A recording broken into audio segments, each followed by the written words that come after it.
ಭಾರತ ಹಾಗೆ ಪಾಕಿಸ್ತಾನದ ನಡುವೆ ಕದನ ವಿರಾಮ ಘೋಷಣೆಯಾಗಿದ್ರೆ ಮತ್ತೊಂದು ಕಡೆ ಐಪಿಎಲ್ ಅಭಿಮಾನಿಗಳಿಗೆ ಗುಡ್ ನ್ಯೂಸ್ ಸಿಗ್ತಾ ಇದೆ. ಮೇ 17ರಿಂದ ಐಪಿಎಲ್ ಪಂದ್ಯಾವಳಿ ಪುನರಾರಂಭ ಆಗ್ತಾ ಇದೆ. ಒಂದು ಕಡೆ ಕದನ ವಿರಾಮ, ಮತ್ತೊಂದು ಕಡೆ ಐಪಿಎಲ್ ಅಭಿಮಾನಿಗಳಿಗೆ ಗುಡ್ ನ್ಯೂಸ್. ಮೇ 17ರಿಂದ ಐಪಿಎಲ್ ಪಂದ್ಯಾವಳಿ ಪುನರಾರಂಭ ಆಗ್ತಾ ಇದೆ. ಮೇ 17ರಂದು ಬೆಂಗಳೂರಿನಲ್ಲಿ ಆರ್ಸಿಬಿ ಹಾಗೆ ಕೆಕೆಆರ್ ಬಿಗ್ ಫೈಟ್ ಇರುತ್ತೆ. ದೇಶದ 6 ನಗರಗಳ ಮೈದಾನದಲ್ಲಿ ಪಂದ್ಯಾವಳಿಗಳು ನಡೆಯುತ್ತೆ. 6 ಸ್ಟೇಡಿಯಂಗಳಲ್ಲಿ ನಡೆಯುತ್ತೆ 17 ಐಪಿಎಲ್ ಪಂದ್ಯ. ಭಾನುವಾರದಂದು ತಲಾ 2 ಪಂದ್ಯಗಳು ಕೂಡ ನಡೆಯುತ್ತೆ. ಮೇ 29ರಂದು ಮೊದಲ ಕ್ವಾಲಿಫೈಯರ್ ಮ್ಯಾಚ್ ಕೂಡ ನಡೆಯುತ್ತೆ. ಮೇ 30ರಂದು ಎಲಿಮಿನೇಟರ್ ಪಂದ್ಯ ನಡೆಯುತ್ತೆ. ಜೂನ್ 1ರಂದು 2ನೇ ಕ್ವಾಲಿಫೈಯರ್ ಪಂದ್ಯ ನಡೆಯುತ್ತೆ. ಅಂದ್ರೆ ಟೈಮ್ ಟೇಬಲ್ ಕೂಡ ಇವಾಗ ಅನೌನ್ಸ್ ಆಗಿರೋದು. ಜೂನ್ 3ರಂದು ಐಪಿಎಲ್ ಹೈ ವೋಲ್ಟೇಜ್ ಫೈನಲ್.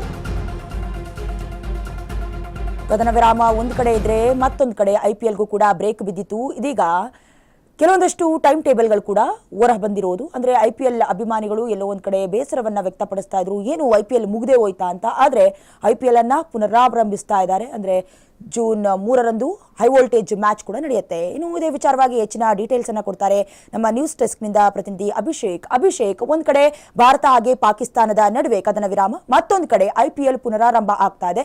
ಯಾವ ರೀತಿಯ ಬಿಗಿ ಭದ್ರತೆಯನ್ನ ಕೈಗೊಳ್ಳಲಾಗಿದೆ?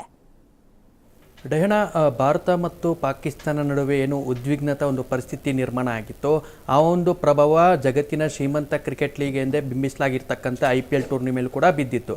ಹೀಗಾಗಿ ಮೇ 8ನೇ ತಾರೀಕು ಪಂಜಾಬ್ ಕಿಂಗ್ಸ್ ಮತ್ತು ಡೆಲ್ಲಿ ಕ್ಯಾಪಿಟಲ್ಸ್ ನಡುವೆ ಪಂದ್ಯ ನಡೀತಿತ್ತು. ಆ ಒಂದು ಪಂದ್ಯ ಅರ್ಧಕ್ಕೆ ನಿಂತು ಇಡೀ ಐಪಿಎಲ್ ಟೂರ್ನಿಯನ್ನು ಸ್ಥಗಿತ ಮಾಡಿ 1 ವಾರಗಳ ನಂತರ ಮುಂದೂಡಿಕೆ ಆಗಿತ್ತು.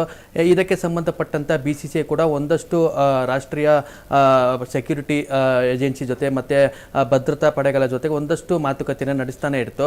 ಹೀಗಾಗಿ ಅಲೆದು ತೂಗಿ, ಯಾಕಂತಂದರೆ ಈಗ ಸದ್ಯಕ್ಕೆ ಭಾರತ ಮತ್ತು ಪಾಕಿಸ್ತಾನ ನಡುವೆ ಒಂದಷ್ಟು ಕದನ ವಿರಾಮ ಘೋಷಣೆ ಆಗಿದೆ. ಹೀಗಾಗಿ ಮುಂದಿನ ಒಂದು ಏನು ಉಳಿದ ಮ್ಯಾಚ್ಗಳು ಅಂದರೆ 16 ಲೀಗ್ ಮ್ಯಾಚ್ ಇದೆ, 13 ಲೀಗ್ ಮ್ಯಾಚ್ ಇದೆ ಮತ್ತು 4 ಪ್ಲೇ ಆಫ್ ಪಂದ್ಯಗಳಿದೆ. ಹೀಗಾಗಿ BCCI ಭಾನುವಾರದೊಂದು ಉನ್ನತ ಮಟ್ಟದ ಒಂದು ಸಭೆ ಕರೆದು ಆ ಒಂದು ಸಭೆಯಲ್ಲಿ ಯಾವೆಲ್ಲ ಒಂದು ಸ್ಥಳಗಳಲ್ಲಿ ಉಳಿದಿರುವಂಥ ಒಂದು IPL ಮ್ಯಾಚ್ಗಳನ್ನ ನಡೆಸಬೇಕು, ಜೊತೆಗೆ ಯಾವ ಒಂದು ತಟಸ್ಥ ಸ್ಥಳಗಳಲ್ಲಿ, ಯಾಕಂತಂದರೆ ದಕ್ಷಿಣ ಭಾರತದಲ್ಲಿ IPLನ ಪಂದ್ಯಗಳು ನಡೆಸುವಂಥ ಒಂದಷ್ಟು ಮಾತುಗಳು ಕೇಳಿ ಬರ್ತಿತ್ತು. ಆದರೆ ಈಗ BCCI ಅಳೆದು ತೂಗಿ ಪ್ರಮುಖವಾಗಿ 5 ನಗರದಲ್ಲಿ IPL ರಿಮೈನಿಂಗ್ ಮ್ಯಾಚಸ್ನ ಆಡಿಸುವಂಥ ಒಂದು ನಿರ್ಧಾರ ಕೈಗೊಂಡಿದೆ. ಪ್ರಮುಖವಾಗಿ ಜೈಪುರ, ದೆಹಲಿ, ಲಕ್ನೋ ಮತ್ತು ಬೆಂಗಳೂರು ಹಾಗೆ ಮುಂಬೈ, ಅಹಮದಾಬಾದ್ ಈ ಒಂದು ನಗರದಲ್ಲಿ ಉಳಿದಂಥ IPL ಮ್ಯಾಚ್ಗಳನ್ನು ಆಡಿಸುವಂಥ ನಿರ್ಧಾರಕ್ಕೆ ಬಂದಿದೆ. ಪ್ರಮುಖವಾಗಿ 2 ಡಬಲ್ ಹೆಡರ್ಗಳನ್ನು ಈ ಒಂದು ಉಳಿದಂಥ ಮ್ಯಾಚ್ಗಳಲ್ಲಿ ಆಗಿದೆ. ಜೊತೆಗೆ ಮೇ 17ನೇ ತಾರೀಕಿಂದ ಮೇ 27ನೇ ತಾರೀಕುವರೆಗೂ ಲೀಗ್ ಮ್ಯಾಚಸ್ ಆಡಿದ್ರೆ ಮೇ 29ನೇ ತಾರೀಕಿಂದ ಜೂನ್ 3ನೇ ತಾರೀಕುವರೆಗೂ ಪ್ಲೇ ಆಫ್ ಪಂದ್ಯಗಳು ನಿಗದಿಯಾಗಿದೆ. ಈಗಾಗಲೇ ನಿಗದಿಯಾಗಿರ್ತಕ್ಕಂಥ ಪಂದ್ಯಕ್ಕೆ ಈಗಾಗಲೇ ಟಿಕೆಟ್ ಕೂಡ ಓಪನಿಂಗ್ ಆಗಿದೆ. ಅಭಿಮಾನಿಗಳು ತಮ್ಮ ಒಂದು ಯಾವೆಲ್ಲ ಸ್ಥಳಗಳಿದೆ, ಯಾವೆಲ್ಲ ಲೋಕಲ್ ಸ್ಟೇಡಿಯಂಗಳಿದೆ, ಅಲ್ಲಿ ಅಭಿಮಾನಿಗಳು ತಮ್ಮ ಟಿಕೆಟ್ಗಳನ್ನ ಖರೀದಿ ಮಾಡಬಹುದಾಗಿದೆ. ಒಟ್ಟಿನಲ್ಲಿ ಮೇ 17ನೇ ತಾರೀಕಿಂದ ಮತ್ತೆ IPL ಪುನರಾರಂಭ ಆಗ್ತಿರುವಂಥದ್ದು ಸಹಜವಾಗಿ IPL ಫ್ಯಾನ್ಸ್ಗಳಿಗೆ ಒಂದಷ್ಟು ಖುಷಿ ಕೊಟ್ಟಿರುವಂತಹ ವಿಚಾರವಾಗಿದೆ. ಡಯಾನಾ, ಥ್ಯಾಂಕ್ ಯು ಅಭಿಷೇಕ್ ನಿಮ್ಮೆಲ್ಲ ಡೀಟೇಲ್ಸ್ಗಾಗಿ.